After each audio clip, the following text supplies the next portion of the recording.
semuanya, Assalamualaikum warahmatullahi wabarakatuh. Nah, hari ini aku akan membahas tentang berdirinya dinasti Bani Umayyah sampai dengan berakhirnya masa pemerintahan dinasti Bani Umayyah. Selamat mendengarkan. Kita akan membahas tentang masa kejayaan Islam, yaitu masa perjuangan Rasulullah Shallallahu Alaihi Wasallam dalam berdakwah menyebarkan agama Islam. Setelah Rasulullah Shallallahu Alaihi Wasallam wafat, keimaman Islam digantikan oleh para sahabatnya, yaitu biasa juga kita sebut sebagai Khulafaur Rasyidin. Nah, keimaman Khulafaur Rasyidin ini disebut dengan khalifah. Para khalifah ini terdiri dari Abu Bakar, Umar bin Khattab, Utsman bin Affan, dan juga Ali bin Abi Thalib. Setelah keimaman khalifah ini berakhir, kekhalifahan Islam dilanjutkan oleh Bani Umayyah nih. Nah, sering disebut juga sebagai khalifah pertama setelah Khulafaur Rasyidin dan juga kekhalifahan kedua setelah Nabi Muhammad SAW wafat. Kekhalifahan Bani Umayyah sendiri dibagi menjadi dua periode, yaitu periode pertama itu ada di Damaskus dan periode kedua itu ada di Andalusia, Spanyol. Lalu gimana sih sejarah berdirinya Bani Umayyah? Nah, kita akan membahas berdirinya Bani Umayyah di periode pertama nih, yaitu berdirinya Bani Umayyah di Damaskus. Bani Umayyah sendiri adalah sebuah dinasti Islam yang didirikan pada tahun 661 Masehi. Kekhalifahan ini berlangsung dari tahun 661 Masehi hingga 750 Masehi. Dari Bani Umayyah ini adalah Muawiyah bin Abu Sufyan bin Harb bin Abdul Manaf yang juga menjadi khalifah atau pemimpin pertama di Bani Umayyah sendiri. Nah, Muawiyah bin Abu Sufyan ini sering juga dijuluki sebagai Muawiyah pertama dan pernah menjabat sebagai gubernur Syam pada masa Khulafaur Rasyidin juga, tepatnya itu pada masa kepemimpinan Umar bin Khattab dan Utsman bin Affan. Sementara itu, ibu kota Bani Umayyah di Damaskus itu ada di Suriah. Nih guys, kepemimpinan Islam atau kekhalifahan itu harus berasal dari kaum Quraisy. Nah, masih berasal juga dari silsilah Nabi Muhammad SAW. Silsilahnya Muawiyah sendiri ini bertemu dengan Nabi Muhammad itu ada di Abdul Manaf. Kan nama Muawiyah itu Muawiyah bin Abdul Sufyan bin Harb bin Abdul Manaf gitu. Berdirinya Bani Umayyah sendiri tidak terlepas dari krisisnya pada pemerintahan Khulafaur Rasyidin. Puncak kejayaan Khulafaur Rasyidin sendiri itu ada pada masa pemerintahan Utsman bin Affan. Terus pada pemerintahan Ali bin Abi Thalib mengalami kemunduran lagi nih, terutama pada saat Ali bin Abi Thalib wafat dalam serangan balas dendam atas konflik kebijakan Utsman bin Affan di periode kedua. Setelah itu, kepemimpinannya itu tidak langsung serta-merta beralih langsung ke Muawiyah bin Abu Sufyan. Awalnya setelah Ali bin Abi Thalib wafat, kepemimpinannya itu digantikan oleh putranya yang bernama Hasan bin Ali bin Abi Thalib. Tetapi pada tahun 661 Masehi, Hasan itu mundur. Kemunduran Hasan ini menyebabkan kekhalifahan Islam dipegang oleh Muawiyah bin Abu Sufyan deh. Setelah itu Bani Umayyah berdiri. Ibu kota kerajaan Madinah itu dipindahkan ke Damaskus, terletak di kota Syam. Nah, dinasti Bani Umayyah berhasil didirikan bukan hanya karena kemenangan diplomasi Muawiyah bin Abu Sufyan atas peristiwa perang Siffin aja nih, tapi juga karena pemikiran kuat si Muawiyah bin Abu Sufyan ini untuk membangun masa depan dan dukungan orang-orang Suriah. Lalu kita akan membahas tentang kekhalifahan pada masa Bani Umayyah. Pada pemerintahan Muawiyah bin Abu Sufyan terjadi perubahan sistem pemerintahan dari demokratis menjadi kepemimpinan yang turun-menurun. Bahkan seluruh rakyat Damaskus ini diwajibkan untuk turut setia kepada anaknya, yaitu si Yazid. Setelah itu pejabat pada dinasti ini berasal dari keturunan Arab.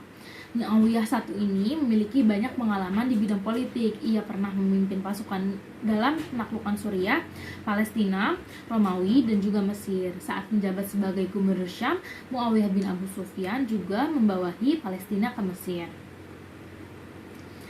Pada awal mula Muawiyah I menjabat, wilayah pemerintahan itu diperluas sampai dengan ke India. Total itu ada 13 orang yang pernah menjadi khalifah pada dinasti Umayyah di Damaskus ini pada masa kepemimpinan Muawiyah bin Abu Sufyan.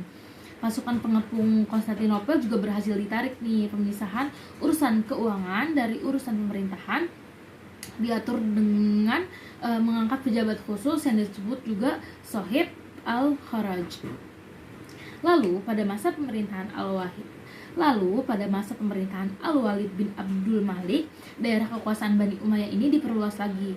Al-Walid bin Abdul Malik ini berusaha memperluas wilayahnya hingga ke Afrika Utara, yaitu ke Al-Aqsa dan juga ke Andalusia Spanyol. Nah, masuk nih ke periode kedua Bani Umayyah ini, yaitu di Andalusia Spanyol. Perebutan Andalusia ini dipimpin oleh panglima perang Musa bin Nusair dengan mengirim Torik bin Ziyad. Lalu Selat Afrika dan Spanyol, yaitu Selat Gibraltar, berhasil juga direbut oleh Tarik bin Ziyad pada tahun 711 Masehi. Nah, selanjutnya kita akan membahas tentang masa kejayaan Bani Umayyah. Di masa kejayaan Bani Umayyah ini ditandai dengan terjadinya kemajuan tata kelola dalam berbagai bidang nih. Perkembangan terjadi pada bidang pemerintahan, sosial, hukum, ekonomi, keagamaan, hingga kependidikan. Untuk lebih jelas ya, mari kita bahas satu persatu. Yang pertama nih, ada berkembangnya pemerintahan pada masa dinasti Bani Umayyah. Struktur dan administrasi pemerintahan di masa Bani Umayyah merupakan penyempurnaan dari masa Khalifah Umar bin Khattab. Wilayah kekuasaan yang luas dibagi menjadi ke beberapa provinsi dan dipimpin oleh gubernur yang diangkat langsung oleh khalifah. Selain itu, terbentuk juga nih berbagai lembaga-lembaga dan departemen seperti Al-Khatib, Al-Hajib, dan juga Al-Diwan. Lembaga Al-Khatib sendiri melakukan segala macam urusan administrasi pemerintahan. Nah, di dalamnya itu terdapat sekretaris negara, sekretaris pendapatan negara, sekretaris militer, hingga sekretaris kepolisian. Sedangkan Al-Hajib sendiri mengurus pengaturan pejabat dan siapapun yang ingin bertemu dengan khalifah. Sementara Diwani sendiri berisi beberapa departemen, yang diantaranya yaitu Departemen mengurusi surat-surat negara, Lembaga Pencatatan semua keputusan khalifah, Departemen yang mengelola pendapatan negara, dan juga ada layanan pos, dan terakhir Lembaga Pertahanan Militer. Yang kedua, berkembangnya hukum pada masa dinasti Bani Umayyah. Sistem hukum pada Bani Umayyah ini dibuat sesuai tuntunan Al-Quran, Sunnah, dan juga ijtihad, agar terbebas dari pengaruh penguasa, terutama saat melakukan penghakiman terhadap pejabat yang melakukan pelanggaran. Yang ketiga, ada berkembangnya dari segi sosial. Di bidang sosial ini, hubungan antara bangsa Arab Muslim itu mulai dibuka. Begitu pula terhadap negara taklukannya seperti Mesir, Persia, dan juga Eropa. Akhirnya lahirlah banyak kreativitas baru di bidang seni dan ilmu pengetahuan. Yang keempat itu ada perkembangan ekonomi. Nah, ini terjadi akibat jalur perdagangan tuh yang semakin lancar. Salah satunya contoh pelabuhan yang terlihat berkembang yaitu Basrah di Teluk Persia. Di sana perdagangan ramai dan juga semakin makmur. Selain itu, pada masa Bani Umayyah dicetak juga masa uang khusus, lapangan pekerjaan juga semakin banyak, gaji tetap mulai diterapkan sehingga berdampak pada kesejahteraan masyarakatnya. Ekonomi yang mapan mampu mendorong terbentuknya hubungan masyarakat muslim yang lebih harmonis. Yang kelima, ada berkembangnya dari segi keagamaan. Kehidupan masyarakat di masa ini tentu saja dipengaruhi oleh Islam. Banyak bangunan artistik yang dibangun memenuhi kota. Gaya Persia dipadukan dengan nuansa Islam terlihat kental pada setiap sisi bangunannya.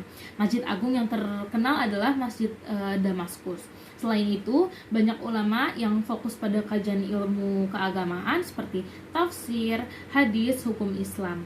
Hingga di masa ini lahir juga ilmu-ilmu baru seperti nahwu, bahasa, dan juga sastra. Yang keenam, yaitu ada perkembangan dari segi pendidikan. Dinasti Bani Umayyah sendiri memiliki jasa besar dalam mengembangkan ilmu pengetahuan. Pusat aktivitas ilmiah dilakukan di masjid. Banyak diskusi dilakukan di masjid. Tidak hanya itu, pembelajaran syair, sejarah, akidah, dan lainnya juga banyak dilakukan di sana. Pusat pengkajian ilmu yang sering dikunjungi oleh orang-orang Islam dari berbagai daerah adalah Masjidil Haram di Mekah dan juga Masjid Nabawi di Madinah. Nah, setelah kita berbicara tentang masa kejayaannya Bani Umayyah, kita akan membahas juga nih penyebab runtuhnya Bani Umayyah sendiri. Setelah dalam beberapa kepemimpinan Khalifah Bani Umayyah berada di masa kejayaannya, akhirnya runtuh juga. Apa sih penyebab terjadinya runtuhnya Bani Umayyah? Itu terjadi karena perpecahan pada masa kekhalifahan Marwan bin Muhammad. Kepemimpinannya ini ditandai sebagai akhir dari Bani Umayyah sendiri. Kekuasaannya itu dikalahkan oleh Abdul al-Abbas al-Saffah dalam sebuah pertempuran di Sungai Zab. Dalam perang tersebut lebih dari 300 anggota keluarga Umayyah itu terbunuh. Akibatnya, Marwan bin Muhammad kabur mencari perlindungan. Ia lari ke barat namun ditangkap di Sungai Nil. Meninggalnya Marwan bin Muhammad ini membuat kekuasaan Bani Umayyah di Damaskus itu berakhir. Ternyata tidak sampai di situ aja. Nah, saat dikira seluruh keluarga Umayyah sudah terbunuh dalam perang tersebut, ternyata ada satu orang yang berhasil lolos. Siapa sih? Nah, itu tuh namanya Abdul al-Rahman bin Muawiyah. Ia melarikan diri ke Spanyol dan di sana dia membangun pemerintahan Islam kembali. Sekian penjelasan tentang sejarah berdirinya dinasti Umayyah. Semoga bermanfaat. Wassalamualaikum warahmatullahi wabarakatuh.